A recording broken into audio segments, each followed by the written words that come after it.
Hello बच्चों, lecture number 2 thermodynamics आपके लिए फिर से आ गया है और आज के इस शानदार से लेक्चर में आगे बढ़ना है।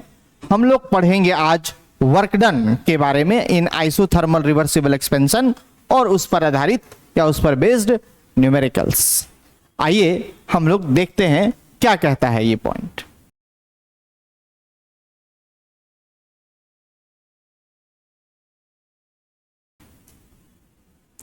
Work done in isothermal reversible expansion की अगर बात की जाए ऑफ एन आइडियल गैस, अगर किसी आइडियल गैस का रिवर्सिबल एक्सपेंशन अगर हो रहा होगा तो अब हमको याद होगा गैस का, जब भी गैस एक्सपैंड करता है तो W की value minus P delta we लिखी जाएगी, माइनस पी डेल्टा वी लिखी जाएगी।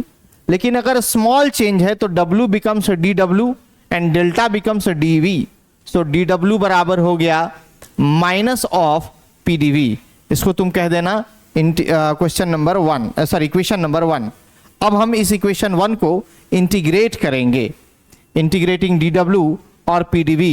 इसका दोनों का अगर हम इंटीग्रेशन कर रहे हैं तो बेटा हमारे पास देखोगे एक चीज और है, यहां इंटीग्रेशन करने पर ये माइनस और कांस्टेंट टर्म बाहर निकल जाता है। फिलहाल अपने को माइनस को हमको बाहर कर देना है। किसको बाहर कर देना है? माइनस को हमको बाहर कर देना है। तो जो dW का इंटीग्रेशन होगा वो तो होगा, माइनस का साइन बाहर हो गया और बचा है यहां PdV। क्या बचा है बोलो? PdV बचा है। अब PV is equal to nRT जानते हैं आइडियल गैस इक्वेशन के मुताबिक, तो P बराबर अपने को फॉर्मूला पता है यहां से nRT बाई V। इसको कह दो इक्वेशन 3। इस इक्वेशन 3 की वैल्यू इक्वेशन 2 में पुट कर देंगे तो dW का इंटीग्रेशन है और माइनस और इंटीग्रेशन हो गया nRT बाई V। P की जगह पर nRT बाई V और dV बचा हुआ है तो dV लिख दिया हमने। अब ये dW का जो इंटीग्रेशन है वो तो W हो जाएगा और यहां जो लिमिट वैल्यू बनेगा, देखो अब यहां से कॉमन क्या क्या चीज निकल गया है, RT कॉमन है तो N भी कॉमन हो जाएगा, तो N माइनस ऑफ nRT बाहर निकल गया। क्या बाहर निकल जाएगा? माइनस ऑफ nRT और इंटीग्रेशन है V1 से V2 तक और क्या बच रहा है? खाली 1 बाई V और dV है। अब इस इंटीग्रेशन ऑफ 1 बाई V का मतलब हो गया ln V। क्या मतलब हो गया?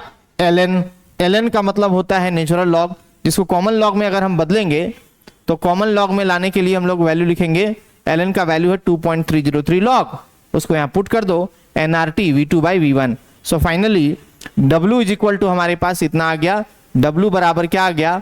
Minus 2.303 nRT log V2 by V1।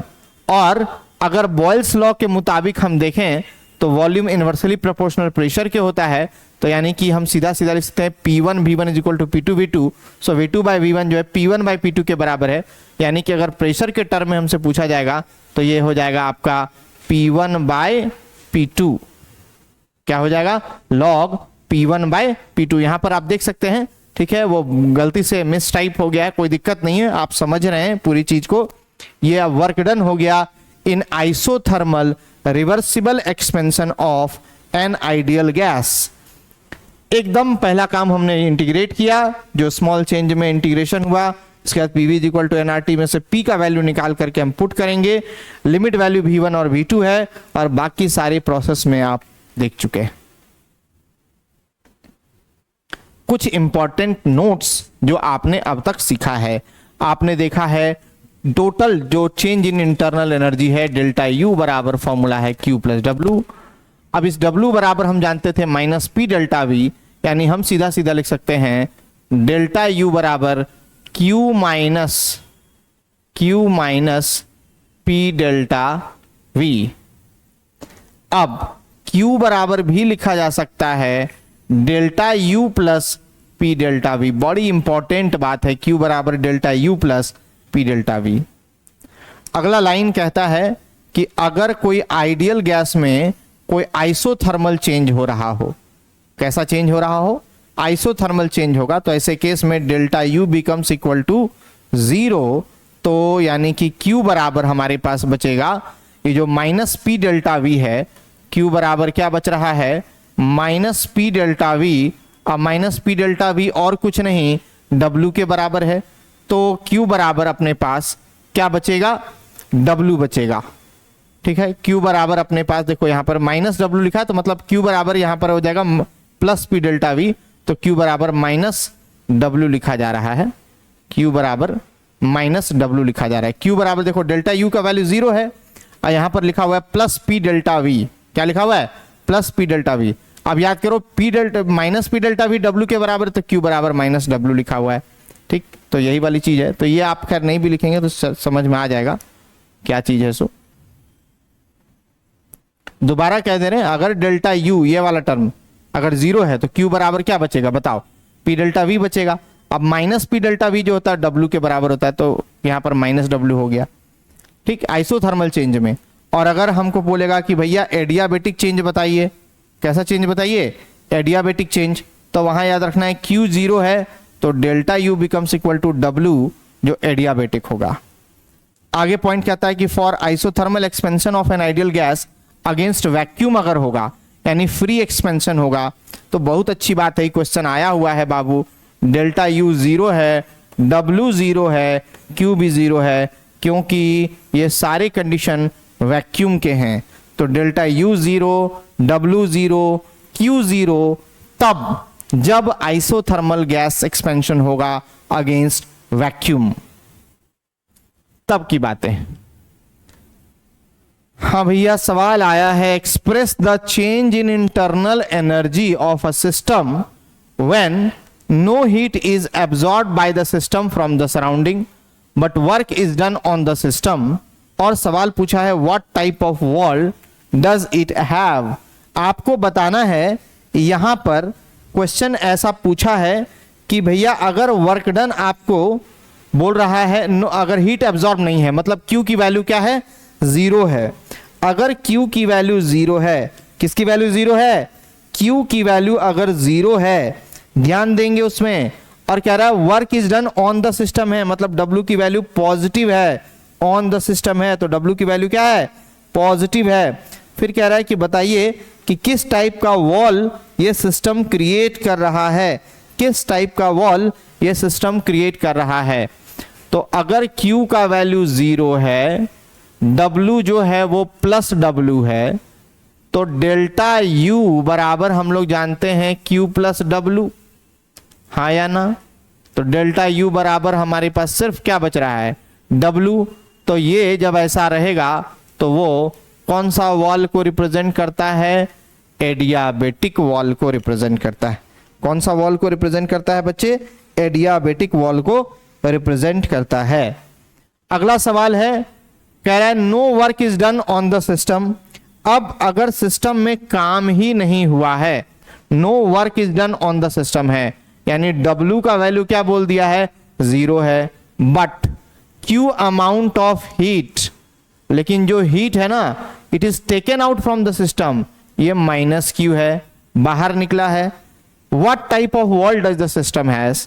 तो देखो बेटा, डेल्टा U बराबर फिर से क्या जानते हो, Q प्लस W, यानी डेल्टा U बराबर बच रहा है माइनस Q। अगर ऐसा बात है तब हम इसको कहते हैं थर्मली कंडक्टिंग वॉल।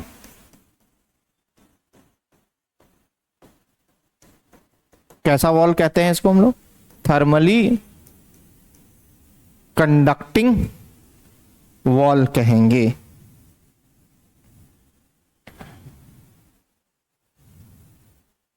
अगला है, W amount of work is done by the system and Q amount of heat is supplied to the system, what type of system would it be. अगर W amount of work done है by the system है, ठीक है, ध्यान देंगे, work done क्या बोल रहा है, बाय द सिस्टम है, और Q अमाउंट ऑफ हीट अगर सप्लाई हो रहा है, तो देखो W जो है माइनस W है, Q जो है वो सिस्टम को सप्लाई किया गया तो प्लस है, तो डेल्टा U बराबर फॉर्मूला है Q प्लस W, यानी कि Q प्लस माइनस W, यानी कि Q माइनस W अगर ऐसा आ जाए तो ये आपको क्लोज सिस्टम बताता है। कैसा सिस्टम बताता है आपको, क्लोज सिस्टम के बारे में बताया जाता है।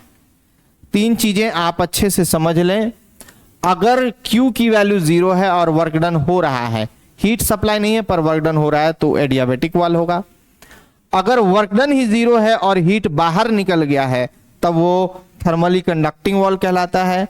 और अगर वर्क डन की वैल्यू आपकी कहा गया बाय द सिस्टम है और Q जो है वो सप्लाई कर दिया गया है टू द सिस्टम, तो किस प्रकार का सिस्टम कहलाएगा, तो वो होगा क्लोज सिस्टम।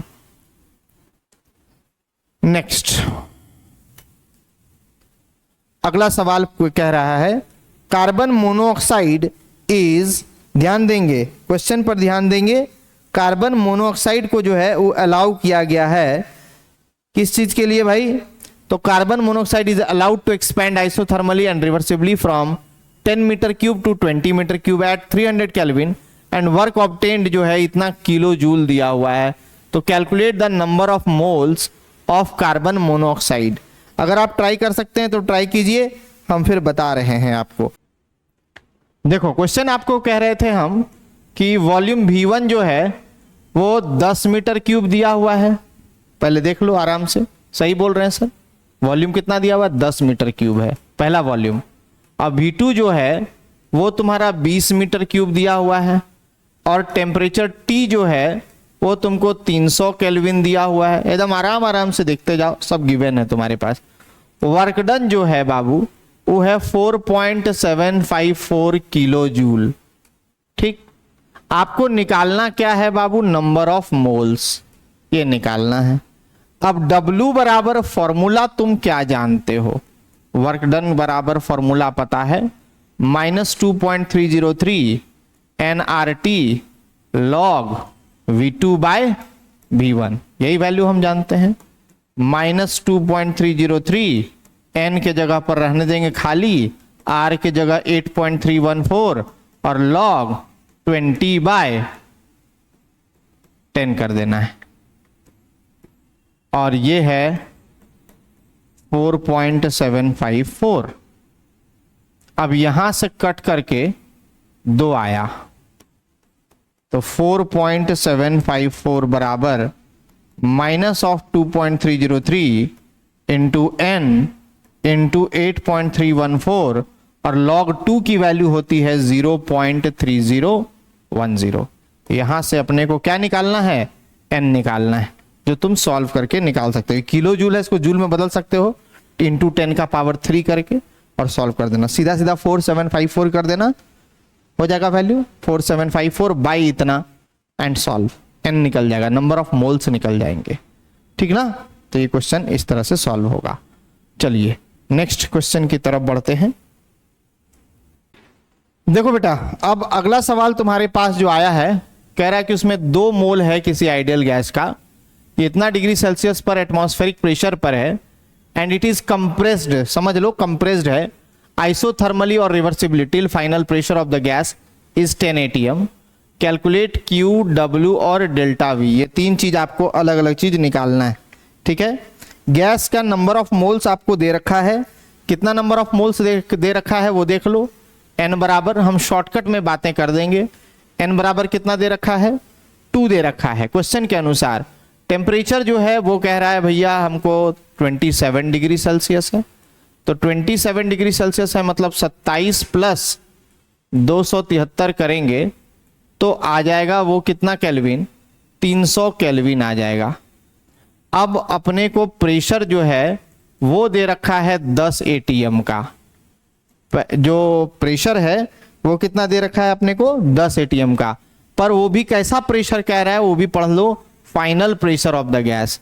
तो भैया ये P2 है, तब इसका मतलब P1 भी तो कुछ होगा, अगर ये P2 है तो P1 भी तो कुछ होगा, तो उसको हम इनिशियल जो टेम्परेचर मानते हैं स्टैंडर्ड टेम्परेचर वो होता है कितना 1 atm होता है। अब आप W बराबर फॉर्मूला जानते ही हैं, -2.303 nRT log और क्या लिख दोगे तो P1 बाय P2 लिख दोगे, क्या लिख दोगे P1 बाय P2 लिख दोगे। तो अगर ऐसा बात है तो यहां पर हम लिख सकेंगे, क्या लिख सकेंगे बाबू, log P1 बाय P2, क्या लिख सकेंगे log P1 बाय P2 लिख सकेंगे।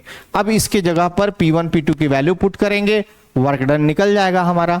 अब वर्क डन निकल जाएगा तो डेल्टा यू बराबर हम लोग को फॉर्मूला, यहां डेल्टा यू होगा क्वेश्चन में, तो डेल्टा यू बराबर फॉर्मूला क्या जानते हैं हम लोग, Q प्लस डब्ल्यू।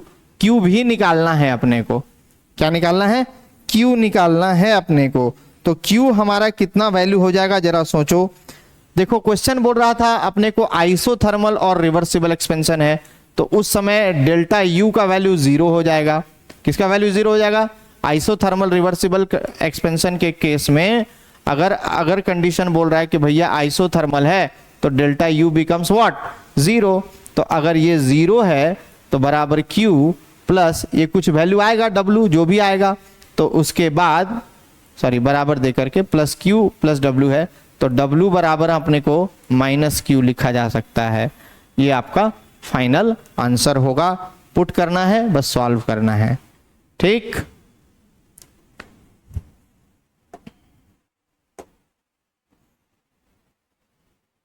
नेक्स्ट पर आते हैं। अगला टॉपिक हमको पढ़ना रहेगा इंथैल्पी। क्या पढ़ना है बच्चों, इंथैल्पी, या उसी को हम हीट कंटेंट भी कहते हैं। इंथैल्पी को और क्या कहते हैं, हीट कंटेंट भी कहा जाता है, H से रिप्रेजेंट करते हैं। हम लोग सभी लोग जानते हैं Q बराबर delta U plus P delta we होता है।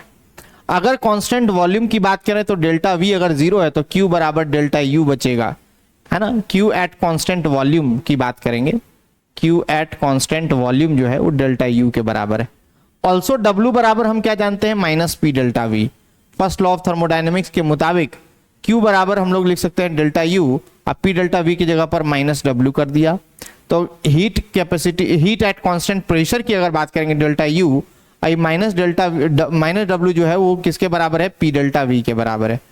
अब डेल्टा यू बराबर आ गया मेरे पास U2 माइनस U1 और डेल्टा वी बराबर आ गया V2 माइनस V1।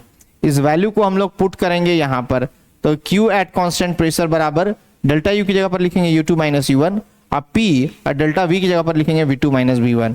उसके बाद इस इक्वेशन में U2 माइनस PV2 और माइनस U1 माइनस PV1 में पुट कर देंगे।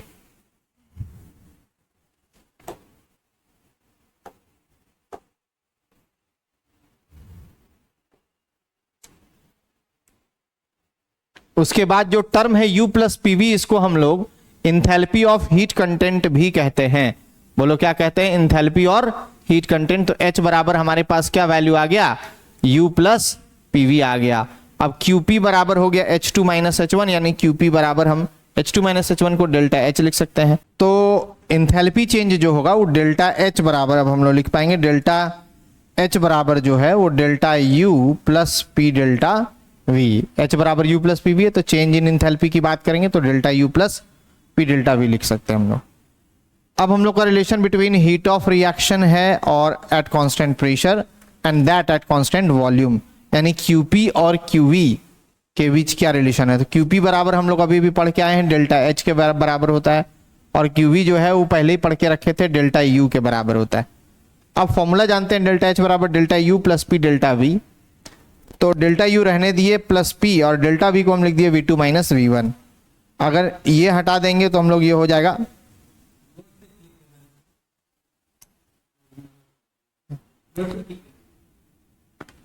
तो अगर हम लोग फाइनल हटा देंगे तो ये हो जाएगा PV2 माइनस V1।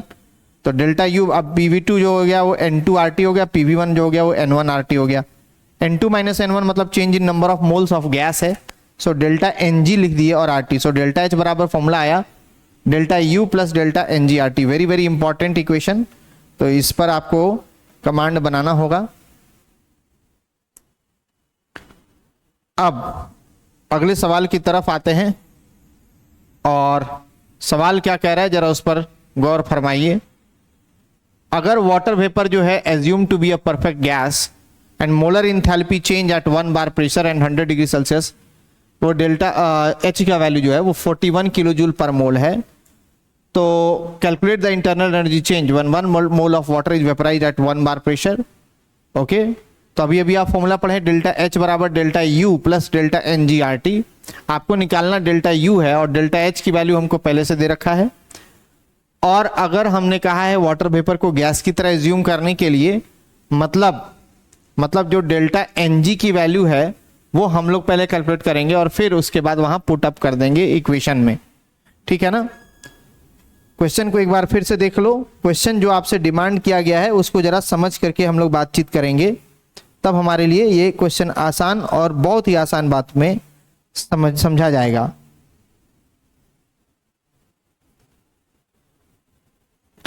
तो हमने कहा है कि 1 मोल ऑफ वाटर जो है वो वेपराइज्ड है एट 1 बार प्रेशर पर। कितने पर? 1 बार प्रेशर पर है।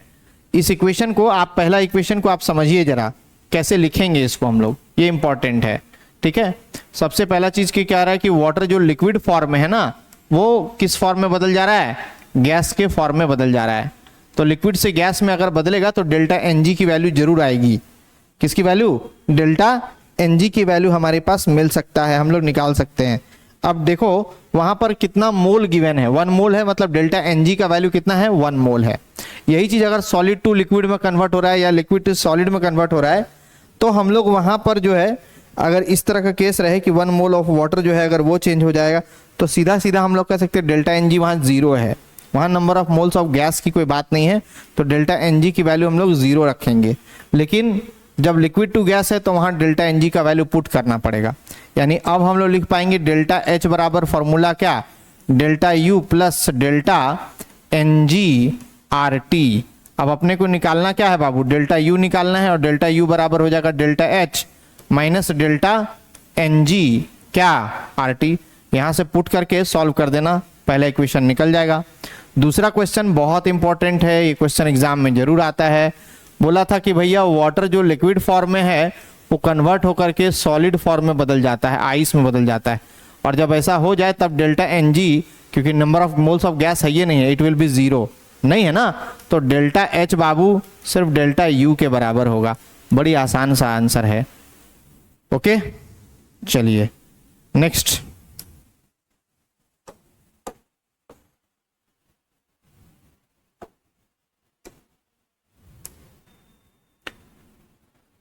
A swimmer coming out a pool is covered with a film of water weighing about 18 gram.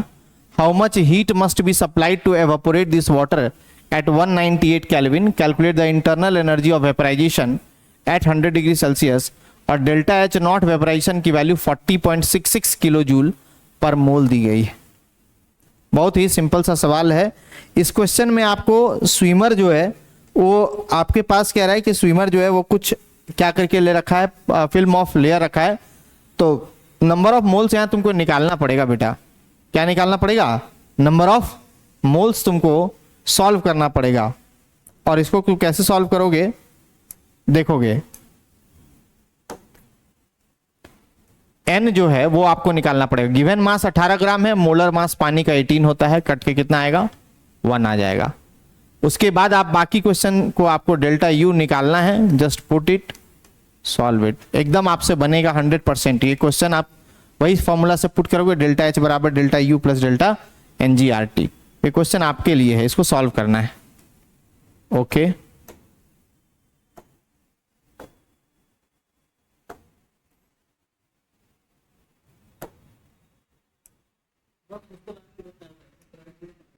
बच्चों, अब हम लोग देखेंगे हीट कैपेसिटी, जिसको हम सी से रिप्रेजेंट करते हैं। तो किसी भी सिस्टम का अगर हीट कैपेसिटी की बात किया जाए तो ये क्या है हमारा?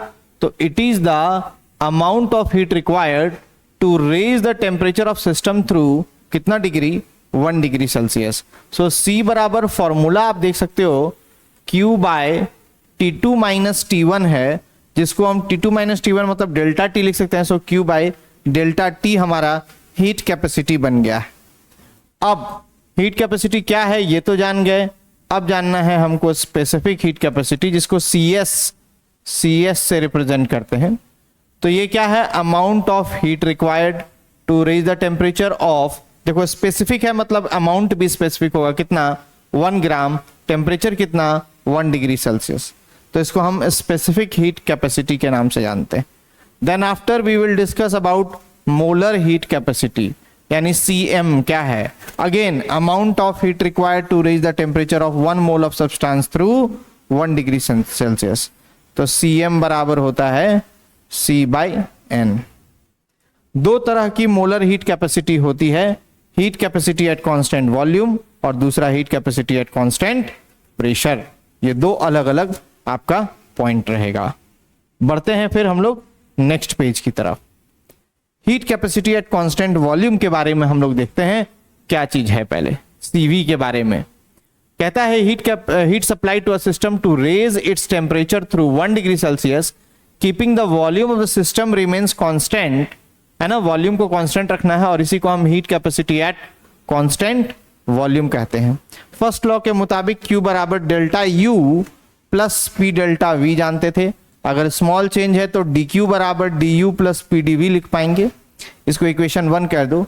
अब हीट कैपेसिटी C बराबर Q बाई डेल्टा T था और Q के जगह पर आप अभी पढ़े हैं जस्ट du प्लस PdV है और बाई dt लिख सकते हैं, कोई परेशानी वाली बात नहीं है। तो हीट कैपेसिटी C जो है वो du plus PdV by dt हो गया। अब Cv बराबर फाइनली इसको हम लोग लिख सकते हैं, चूंकि वॉल्यूम मेरा कांस्टेंट है तो PdV अगर ये 0 हो गया तो क्या बचेगा, खाली du बाई dt। तो Cv बराबर हो जाएगा फाइनली du बाई dt हो जाएगा। ये heat capacity eight constant volume की बात हुई। फिर आते हैं heat capacity eight constant pressure पढ़ने के लिए, Cp के बारे में बात करने के लिए। तो rate of change of enthalpy होगा with temperature at constant pressure.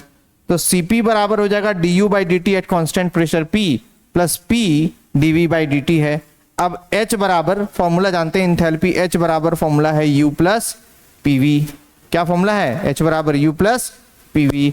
अब इसी से हम लोग देखो अगर हम डिफरेंशिएट करेंगे इस सेकेंड वाले इक्वेशन को तो dH बाई dt हो जाएगा, फिर उधर जाएगा du बाई dt हो जाएगा और फिर उसके बाद dV बाई dt हो जाएगा। तो सबको कांस्टेंट प्रेशर P पर हम लोग कर दिए। तो Cp बराबर फाइनली हमारे पास क्या बचेगा, dH बाई dt बचेगा। Cp के बराबर ये वैल्यू है। अब रिलेशन करना है हमको, निकालना है Cp और Cv में क्या रिलेशन, बहुत इंपॉर्टेंट है, बहुत इंपॉर्टेंट बात है ये। Cp Cv में रिलेशन एग्जाम में आपके पास जरूर आता है। कह रहा है कि अगर वॉल्यूम को कांस्टेंट रखा जाए और उस सिस्टम में हीट ऐड कर दिया जाए तो work is done by the system होगा। ओके, याद, सॉरी, कोई काम मतलब सिस्टम के द्वारा नहीं होगा। अगर वॉल्यूम को कांस्टेंट रखेंगे तो no work is done by the system होगा। लेकिन किसी कांस्टेंट प्रेशर पर अगर टेम्परेचर को हम लोग बढ़ाते हैं तो कुछ एक्स्ट्रा वर्क हीट जो है रिक्वायरमेंट होता है ड्यूरिंग वर्क ऑफ एक्सपेंशन, यानी कि Cp जो है वो बड़ा होगा Cv से। तो अगर ये बड़ा है मतलब इसमें से इसको घटाया जा सकता है। So Cp minus Cv equal to हो जाएगा, Cp के लिए वैल्यू था dH बाई dt और Cv के लिए था du बाई dt, राइट। तो dH by dt minus du by dt कर दिया। अब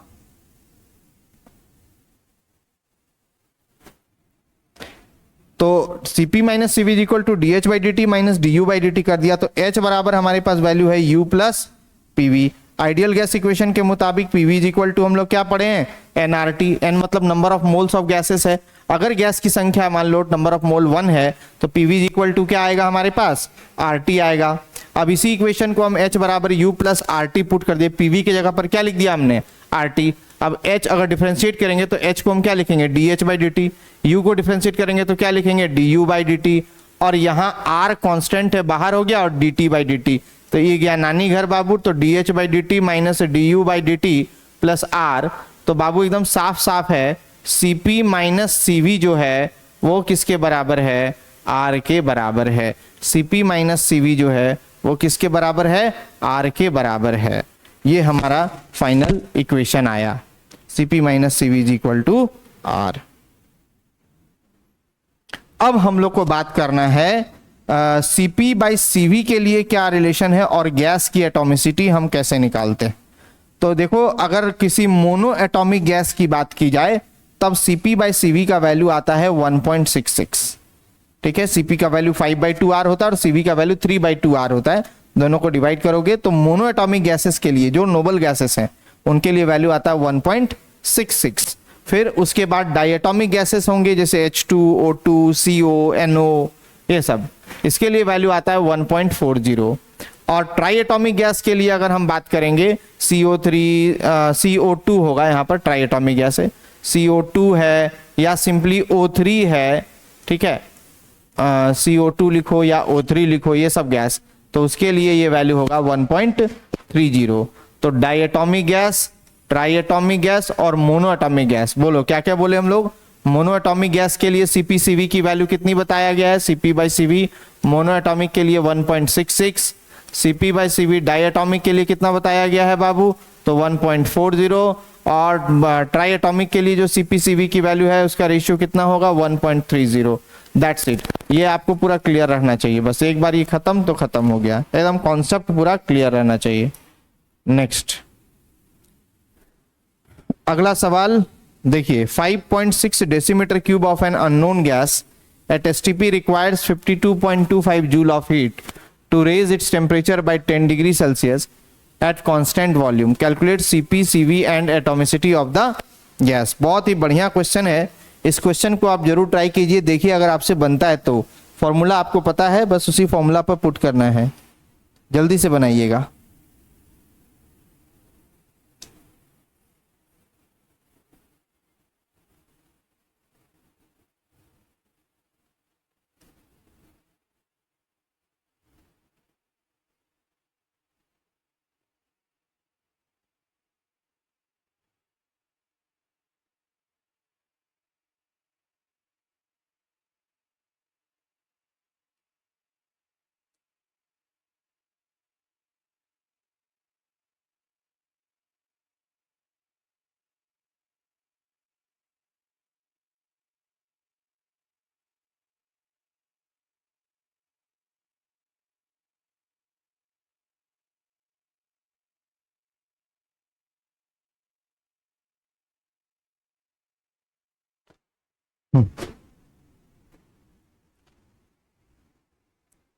देखिए सबसे पहले हम लोग क्या करेंगे इस क्वेश्चन में, अपने को वॉल्यूम गिवन है क्वेश्चन में 5.6 डेसीमीटर क्यूब गिवन है, तो बाबू एकदम साफ साफ लिखना है वॉल्यूम ऑफ अननोन गैस जो है, वॉल्यूम ऑफ अननोन गैस जो है उसकी वैल्यू है दी गई है 5.6 डेसीमीटर क्यूब, एकदम सिंपल है। और इतना ही joule of heat raise to its temperature by 10 degree Celsius at constant volume. तो Cp, Cv और गैस की एटॉमिसिटी, ये तीन चीज आपको निकालना है। तो अब सोचो, पहले तुमको ये पता होना चाहिए कि 1 लीटर में हम लोग इसको कैसे कन्वर्ट करेंगे, है ना। तो 1 डेसीमीटर क्यूब में कितना हो जाएगा ये हमको पता होना चाहिए। सिंस 1 डेसीमीटर क्यूब में लीटर में बदलेंगे तो 1/22.4 लीटर, तो इसीलिए हमको सीधा सीधा हिसाब लगाना था। 5.6 डेसीमीटर क्यूब में अगर इसको लीटर में बदला जाए तो यू विल गेट 5.6/22.4। इससे आप इसको पहले लीटर में बदल दोगे और ये मतलब मोल में आ जाएगा, आपको इतना मोल आपको आंसर में मिल जाएगा, ठीक है। You will get the moles first. तो हम लोग को इसको मोल में कन्वर्ट करना रहेगा, तो हम मोल में इसको निकाल सकते हैं। कैसे निकालेंगे, 5.6 इंटू क्वेश्चन में कितना गिवन था, और क्वेश्चन में कुछ गिवन था, देखिए कितना गिवन है क्वेश्चन में, 5 नहीं कुछ नहीं गिवन है, 5.6 डेसीमीटर क्यूब है, तो इसमें आ जाएगा कितना 0.25 मोल आ जाएगा, 0.25 मोल आ जाएगा। तो एक बात समझ लो बेटा कि 1 मोल में कितना हीट रिक्वायर्ड था वो देख लेना है। 1 मोल में रिक्वायर्ड कितना था, तो इसीलिए 0.25 मोल में कितना रिक्वायर्ड होगा, हमको यही करना। पहले 0.25 मोल में कितना रिक्वायर्ड है, तो अगर हमको देखेंगे 0.25 मोल, कितना बोल रहे हैं सर, 0.25 मोल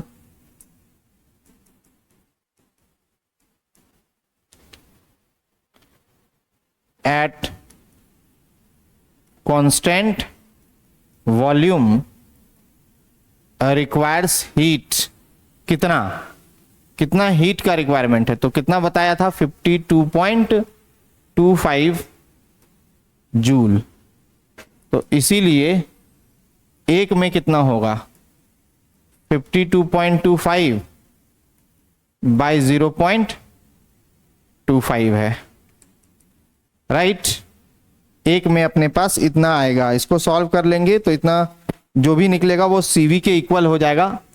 तो लगभग बता रहा है ये 20.9 जूल आएगा, 20.9 जूल आएगा। टेम्परेचर इसमें आपको 10 डिग्री दिया हुआ है ना, तो 10 से मल्टीप्लाई करके कर दीजिए, 20.9 जूल आएगा। तो CV की वैल्यू हो गई आपकी कितनी, 20.9 जूल। और CP आपको जो है अब कैलकुलेट करने में कोई दिक्कत नहीं है, क्योंकि CP बराबर हो जाएगा CV प्लस R, यानी कि 20.9 प्लस 8.314। इसको सॉल्व करके CP निकाल लेंगे। CP CV जब निकल जाएगा, उसके बाद हम जब दोनों का रेशियो निकालेंगे तो एटॉमिसिटी का भी कैलकुलेशन हो जाएगा, क्योंकि एटॉमिसिटी हम लोग हमेशा कैसे निकालते हैं, CP बाय CV। अब जो वैल्यू आएगा, अगर मान लो 1.66 आया तो हम बोलते हैं उसको मोनो एटॉमिक गैस है, 1.40 आया तो डाई एटॉमिक गैस है, 1.3 के आसपास आया तो कहना ट्राई एटॉमिक गैस है। क्लियर? नेक्स्ट, ये क्वेश्चन आपको ट्राई करना है, सेम क्वेश्चन टाइप उसी तरह दिया हुआ है, नहीं बनेगा बताएंगे, कमेंट जरूर कीजिएगा ये क्वेश्चन को देख करके कि आपसे क्वेश्चन सॉल्व हुआ या फिर नहीं हुआ। अगर नहीं बनेगा तो क्वेश्चन हम लोग सॉल्व करेंगे। देखो अब एक्सोथर्मिक रिएक्शंस की तरफ चलते हैं और समझते हैं एक्सोथर्मिक रिएक्शंस के बारे में। तो एक्सोथर्मिक रिएक्शंस क्या होता है, आइए उसको देखते हैं। तो वैसे रिएक्शंस जो कंप्लीट होंगे by the evolution of heat, उसको हम लोग एक्सोथर्मिक बोलते हैं, जहां डेल्टा H की वैल्यू नेगेटिव लिखी जाएगी, चाहे वो CO2 का बनना हो चाहे वाटर का बनना हो, नेगेटिव वैल्यू ही लिखा जाएगा। यानी रिएक्टेंट की इंथैल्पी ज्यादा होगी हमेशा प्रोडक्ट की इंथैल्पी से। ये आपका एक्सोथर्मिक रिएक्शन है। वहीं दूसरी तरफ अगर हम बात करें एंडोथर्मिक रिएक्शंस की, तो वैसे रिएक्शन जहां हीट एब्जॉर्ब होते हैं उसको हम लोग एंडोथर्मिक रिएक्शंस के नाम से जानते हैं। चाहे अब इसमें देखो यहाँ पर डेल्टा H की वैल्यू प्लस लिखी गई है। अब यहाँ कंफ्यूज करोगे सर यहाँ आप प्लस लिखें यहाँ माइनस लिखें, तो जब प्रोडक्ट के साथ साइन रहेगा तो प्लस रहेगा, प्रोडक्ट के साथ रहेगा, और डेल्टा H करके लिखा रहेगा तो साइन माइनस, उल्टा, जस्ट उसका उल्टा। अगर यहाँ प्लस है तो यहाँ माइनस है, यहाँ माइनस है तो यहाँ प्लस है। एंडोथर्मिक में डेल्टा H की वैल्यू प्लस होती है, एक्सोथर्मिक में डेल्टा H की वैल्यू माइनस होती है। आपको यही याद रखना है। यहाँ प्रोडक्ट की इंथैल्पी ज्यादा होगी रिएक्टेंट से, मतलब डेल्टा H की वैल्यू पॉजिटिव ही लिखी जाएगी। इसी को ग्राफिकली हम लोग समझाए हैं एक्सोथर्मिक और एंडोथर्मिक रिएक्शन को, कि अगर नेगेटिव वैल्यू आ रहा है डेल्टा H का, मतलब समझ लो एक्सोथर्मिक रिएक्शन है, और पॉजिटिव वैल्यू आ रहा है तो समझ लो एंडोथर्मिक प्रोसेस है। एकदम सिंपल सा ग्राफ है इंथैल्पी और प्रोग्रेस ऑफ रिएक्शन के बीच, जिसको ये समझाया गया है। नेक्स्ट टॉपिक पर आते हैं, थर्मोकेमिकल इक्वेशंस के बारे में। अब ये कौन होता है, देखो एक बैलेंस्ड केमिकल इक्वेशन जो ना तो सिर्फ हमें इंडिकेट करता है quantity of different reactant and products, बल्कि ये हमको बताता है अमाउंट ऑफ कितना हीट इवॉल्व या एब्जॉर्ब हुआ है। इस बारे में भी जो हमको बताएगा उसी को हम थर्मोकेमिकल क्या कहते हैं, इक्वेशन कहते हैं। अब आते हैं हीट ऑफ रिएक्शन या इंथैल्पी ऑफ रिएक्शन या इंथैल्पी चेंज ऑफ रिएक्शन। तो जब भी हीट इवॉल्व या एब्जॉर्ब होता है किसी केमिकल रिएक्शन में, तो वहां number of mole of reaction as represented by the chemical equation have completely reacted is called heat of reaction, या उसी को हम इंथैल्पी ऑफ रिएक्शन या इंथैल्पी चेंज ऑफ रिएक्शन भी कह सकते हैं। यानी कि डेल्टा H या डेल्टा RH भी लिखा जा सकता है, आप जो लिखना चाहेंगे। उसी का ये उदाहरण है, एक माइनस वाली वैल्यू एक प्लस वाली, एक्सो और एंडोथर्मिक प्रोसेस को ही समझा रहा है। Types of enthalpy of reaction में सबसे पहला टाइप इंथैल्पी ऑफ कंबशन है। कंबशन यानी C है तो डेल्टा HC लिखा गया है। तो जब 1 mole of substance completely burned होगा या ऑक्सीडाइज होगा ऑक्सीजन के साथ, तो उसको इंथैल्पी ऑफ कंबशन कहेंगे। यहाँ डेल्टा H की वैल्यू नेगेटिव है, मतलब एक्सोथर्मिक है। Again C plus half O2 बना रहा है CO2, तो डेल्टा H की वैल्यू नेगेटिव है। ये आपका फॉर्मेशन इंथैल्पी ऑफ कंबशन को शो करता है। स्टैंडर्ड इंथैल्पी अगर बात करेंगे तो स्टैंडर्ड कंडीशन होना चाहिए, मतलब 298 केल्विन टेम्परेचर और 1 बार प्रेशर है, तब वहां स्टैंडर्ड कंडीशन जहां लगेगा वो स्टैंडर्ड इंथैल्पी ऑफ कंबशन कहलाता है। और उसका उदाहरण जैसे ब्यूटेन में हम लोग ऑक्सीडेशन किए तो CO2 प्लस H2O बना, तो उसमें डेल्टा CH की वैल्यू -265.8 किलो जूल पर मोल मिलेगा। बच्चों इसी के साथ हम लोग का सेकेंड लेक्चर जो है वो समाप्त होता है, और अगले दिन हम लोग नए लेक्चर में मिलेंगे, लेक्चर नंबर 3 पर, जहां इंथैल्पी ऑफ कंबशन के न्यूमेरिकल्स आपको बताए जाएंगे। तब तक के लिए जय हिंद।